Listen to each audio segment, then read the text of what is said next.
All right, what's going on, folks? This is Clayton over at AndroidAuthority.com, and today I'm bringing you the review of the Galaxy Tab 10.12 model. Now, I have had this device for about a week, so I've had a good amount of time to realize everything I like and dislike about it. I'm just going to show you some of the stuff that I found out. Anyways, as you may know, this device is running 4.0.3 Ice Cream Sandwich, and we can go to the settings and check that out. We'll go down here to the About device. You see we're running 4.3. And basically, this is a TouchWiz overlay over the ice cream sandwich. It still has a lot of cool like fonts and whatnot. I mean, all of these are revamped. It's TouchWiz. It's similar and reminiscent to the Honeycomb operating system, but it does have the ice cream sandwich flavor to it.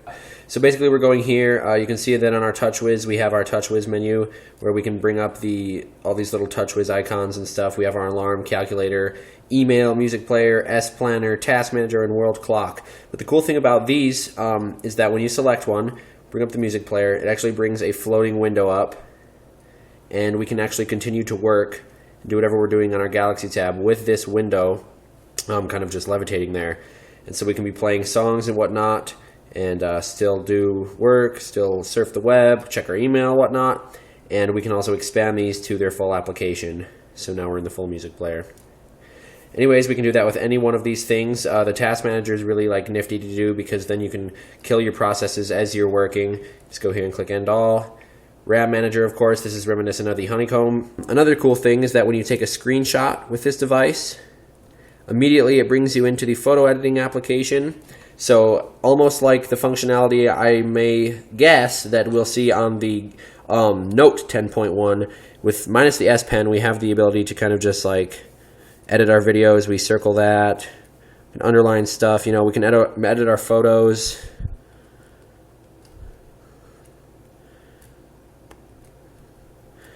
And you know, we can just do a lot of cool stuff. We have the lasso object. Like we can select the objects here and cut them out. Everything like that. We can move it around, and then we can save. Another thing I found out that is cool is that this device has insane battery life. But to give you a good idea, I'll go to the gallery and show you actually a screenshot I took of this device just about yesterday. And you can see here, this is just a screenshot, but it was this device, in fact. And I had 11%, and it had been 3 days, 3 hours, 51 minutes on the battery, with 69% of the time having the screen on. So for 3 days and 3 hours without having to charge this device, we still had 11%.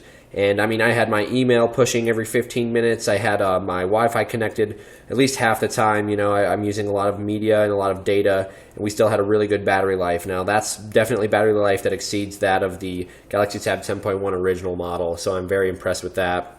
One thing I dislike about the model, the second model, is that it's kind of obtrusive to hold. Like, you can't really pick this thing up unless you grab the screen or unless you have two hands. But if you're laying on your bed and watching a video, you know, or you're listening to something, it's kind of obtrusive to pick this thing up because you basically have to grab the screen if you're lifting it with one hand, and that causes you to you know, touch things on the screen or select icons. There's not really a good area to just grab this thing and like be able to hold it with one hand without you know, having to use some strength, or it's going to slip out of your hand and whatnot. Another thing that I've ran into is that this device is very fast, despite having just a 1 gigahertz processor, the dual core.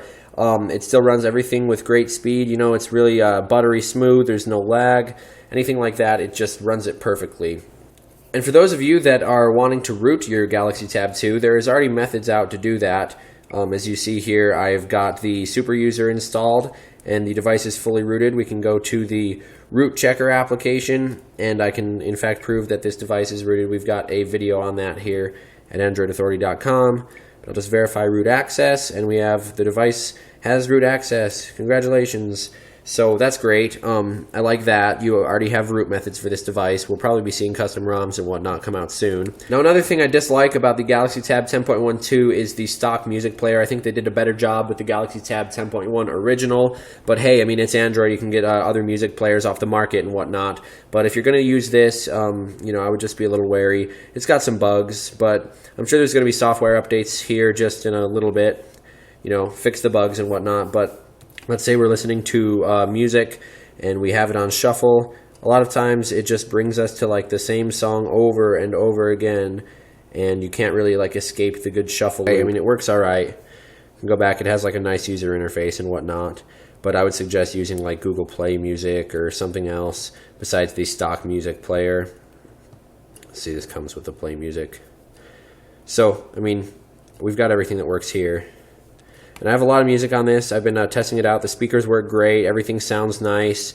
And overall, this is a really nice tablet, you know. Aside from a few of the cons I pointed out, this is a really nice tablet. I enjoy my Galaxy Tab 10.1 original just as much.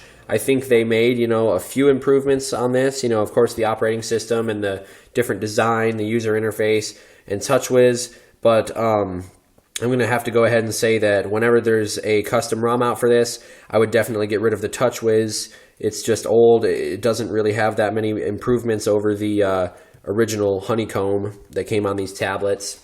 But there are some cool stuff that Ice Cream Sandwich has, such as the data usage monitoring, where you can monitor all the data you've used and whatnot. And, you know, there's a power saving feature, which I actually did not have the power saving feature on at all for the 3 days that this battery lasted, which is really cool.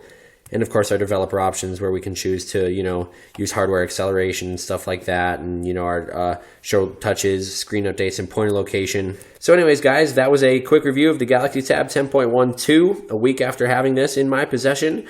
And if you guys like the videos, subscribe to AndroidAuthority.com for more.